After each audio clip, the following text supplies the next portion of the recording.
Meeting the love of their life, eloping, and getting married is something that most teenage girls dream of. Caroline Crouch was no different. A young girl in high school, only 15 years old, was flattered by a financially well-off 27-year-old pilot who flew his helicopter over her school.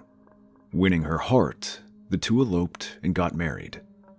But what seemed like the perfect fairy tale love story would soon turn into a murder that fooled the world. On Tuesday, May 11th, 2021, at 4:30 a.m., a man named Haralambos Anopoulos, also known as Babis, was horrifically awakened from bed. At the time of the incident, he had rented a 2-story maisonette in the suburbs of Glika, an area located on the outskirts of Athens, Greece. Babis didn't have much time to retaliate, as 3 men concealing their identity with hoods scuffled and overpowered him. They were armed with pistols and wasted no time in tying up Babis, and afterwards went on to blindfold him with duct tape. He couldn't do much, as the intruders then went after his wife, a 19-year-old girl named Caroline Krunchka. This entire incident woke up their 11-month-old daughter, who was sleeping nearby. The intruders, with Greek and Albanian accents, repeatedly asked where the money was.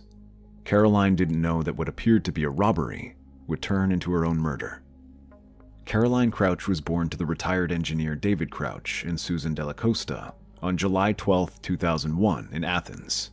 When she was just 8 years old, the family relocated to the island of Alonissos, the place where she had grown up. They moved because both David and Susan had fallen in love with the coastal surroundings.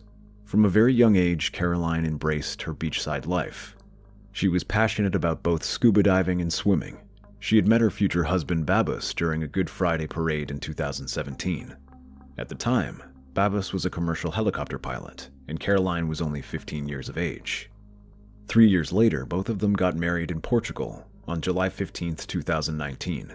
A few days prior to her murder, Babis and Caroline had purchased a plot of land. Both Babis and Caroline had plans to build their dream house on the land for themselves and their infant daughter. To facilitate purchasing the land, Caroline had gotten 50,000 euros as a gift from her parents.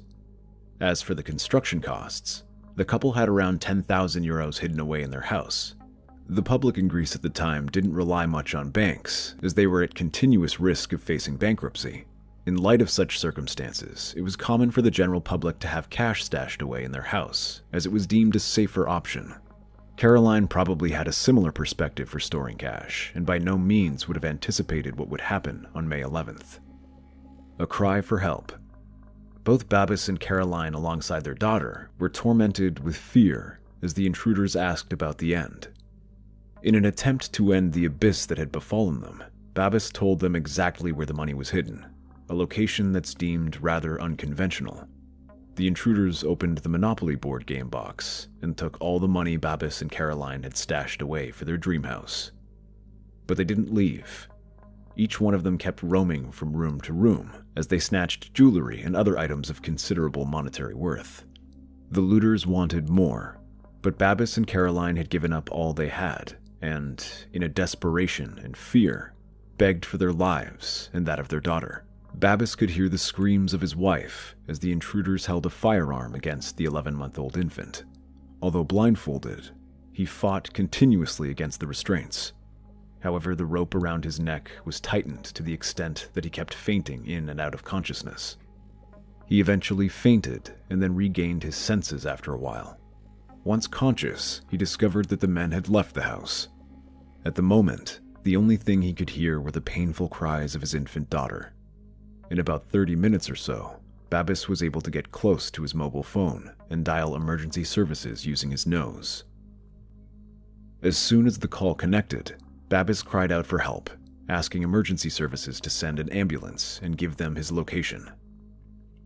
Given that he had duct tape around his mouth, the entire call was filled with muffled words. The operator on the other end asked Babis to explain what happened, but "robbers came in" was all he could say. An hour and a half had gone by since the intruders had broken into Babis and Caroline's residence. First responders arrived at the scene around 6 a.m. As they raced up the front steps to enter the house, what they saw can only be defined as horrific.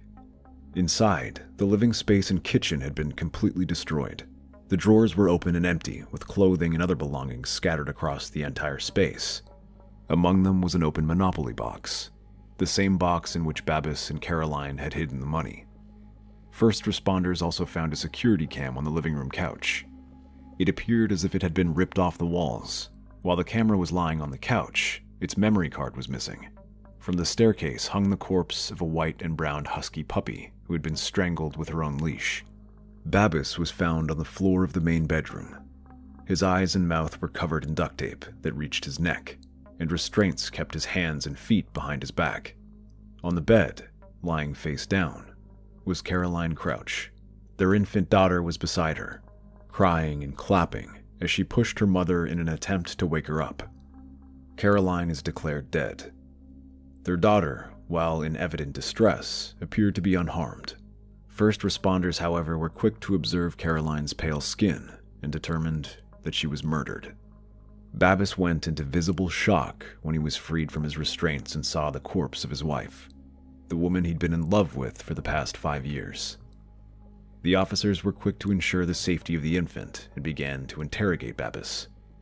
Based on his side of the story and the state of the crime scene, the presence of 4 men was determined. Police officers concluded that 3 men had entered the house while the 4th kept watch.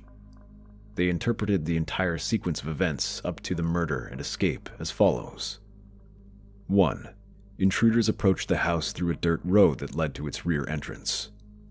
2. They failed to break in through the rear door and then removed security pins off a basement window to enter the house.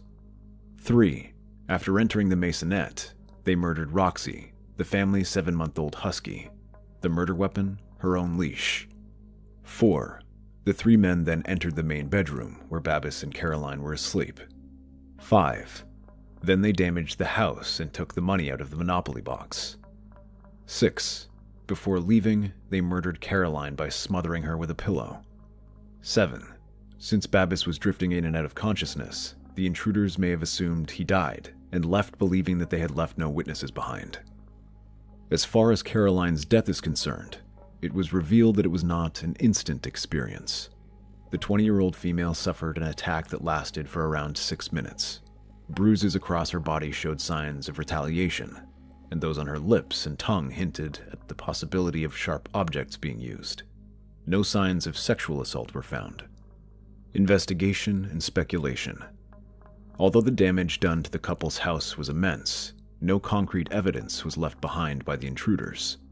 The only thing that emergency first responders found in the house was the hood of one of the intruders. Based on how Babis had described the event, it was concluded that the hood must have fallen while Babis was retaliating. This may have been a small piece of evidence for a case of such magnitude, but the hood falling off was enough for Babis to get a glimpse of the culprit. A sketch depicting an overweight, dark-skinned, tall individual was created based on the details Babis shared. Despite being disoriented, Babis was able to identify 2 firearms that were used as well. According to him, the intruders had a black pistol and a silver Colt. Details of the investigation revealed that intruders were able to escape with 10,000 euros in cash and jewelry worth 20,000 euros.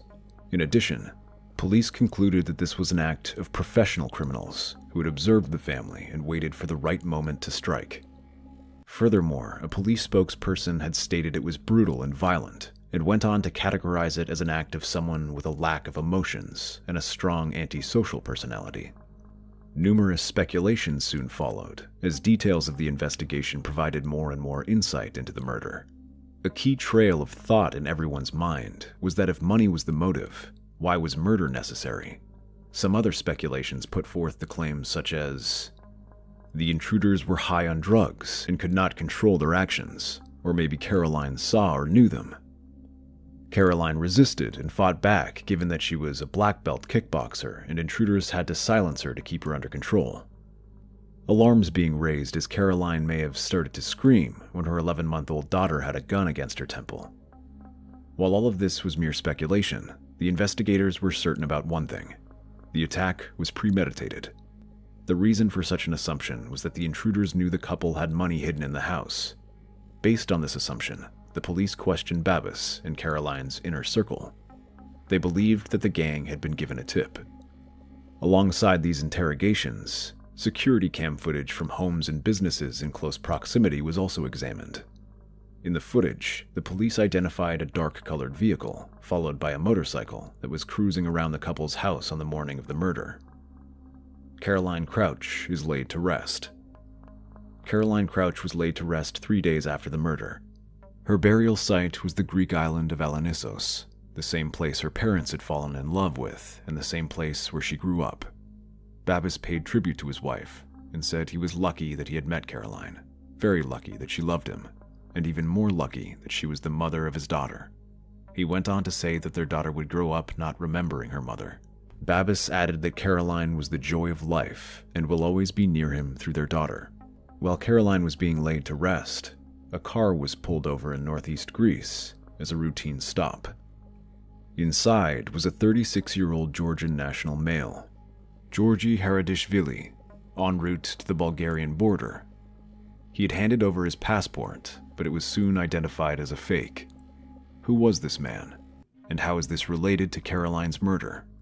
This man was soon identified as Georgi Haradishvili, a violent criminal who had multiple prior convictions. He was wanted for 12 break-ins that were committed all over Athens over the past 6 months. What painted him as the likely culprit was the fact that 3 of these crimes were committed around Babis and Caroline's neighborhood.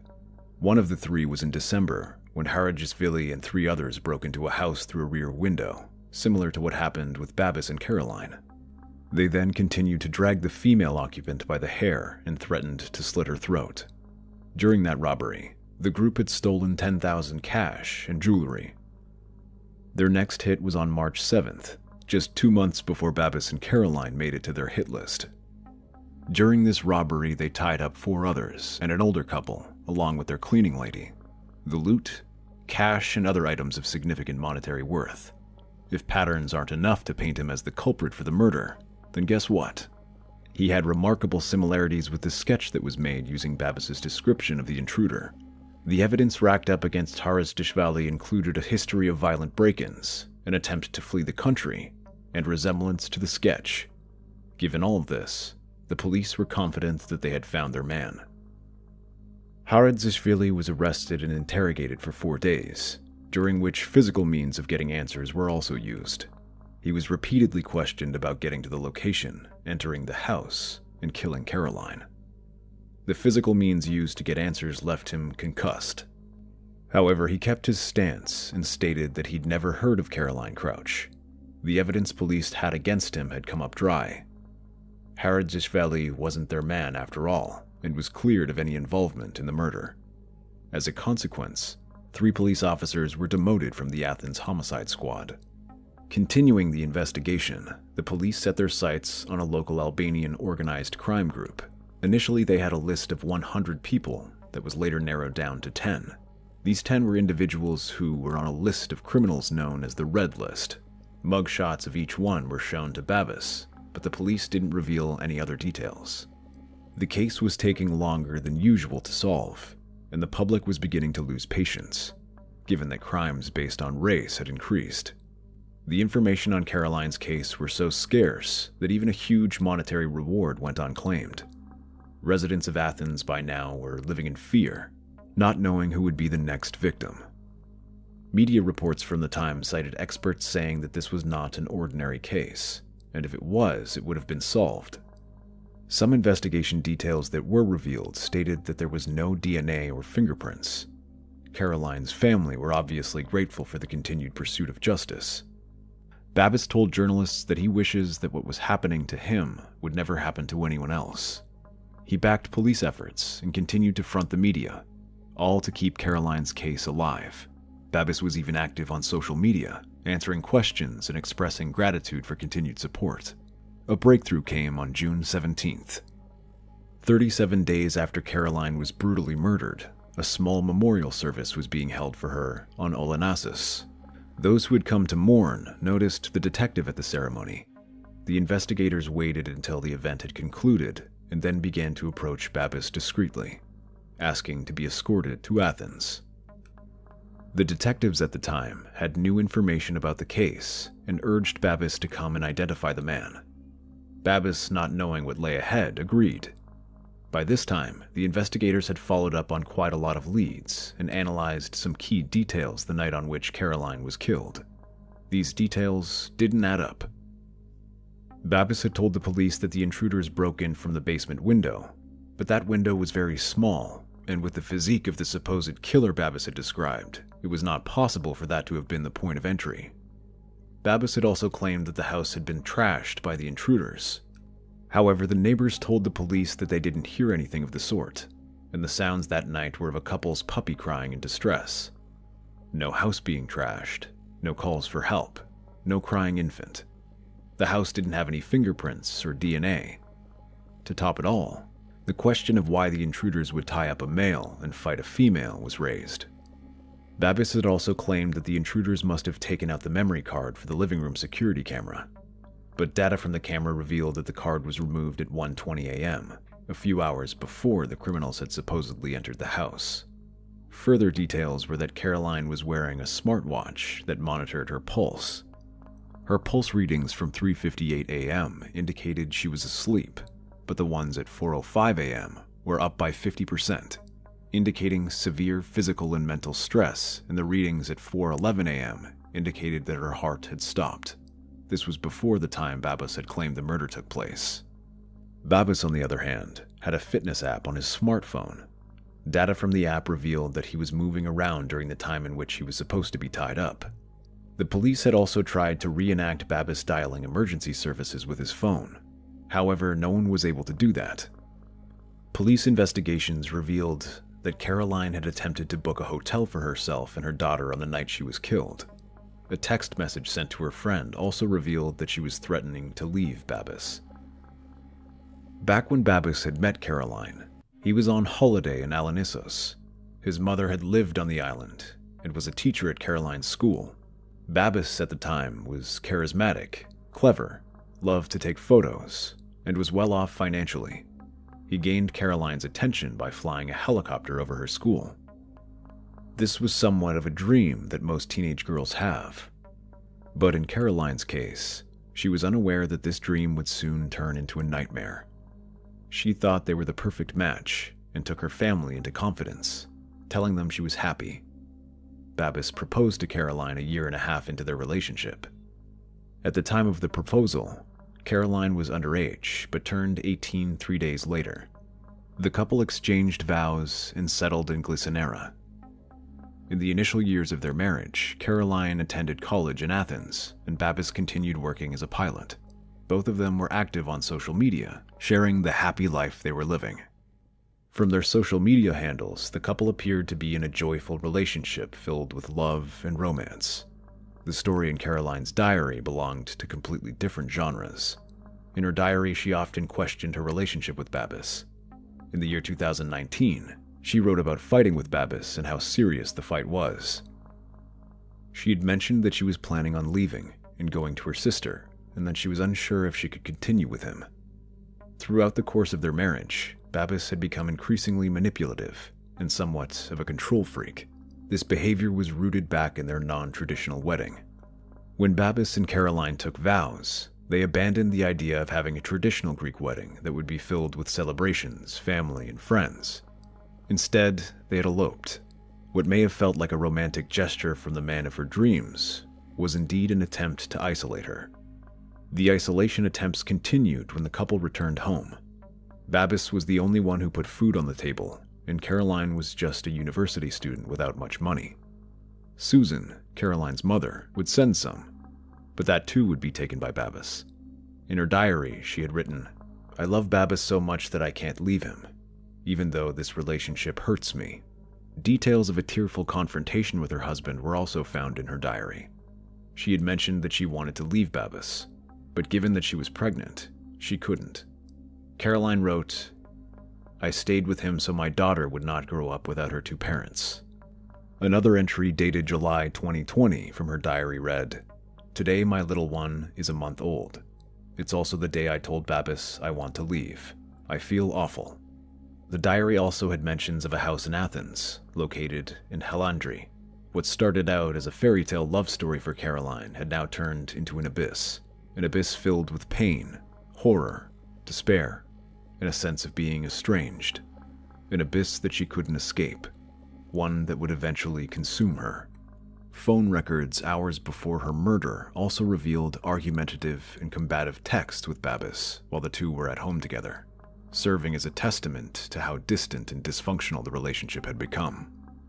The investigators told Babbis that he was the new suspect in the murder case. He was shown overwhelming and irrefutable evidence that revealed the inconsistencies with the details he had initially shared.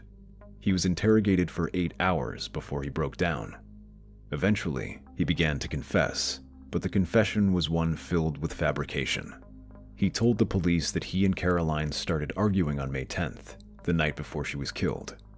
Babbis went on to say that the couple only fought over their daughter and that Caroline was determined to take her and leave. This had made Babbis lose control, given that he claimed that the child was his whole life. Further details of the night from Babbis were that Caroline had thrown the infant child in the cot and told him to leave the house.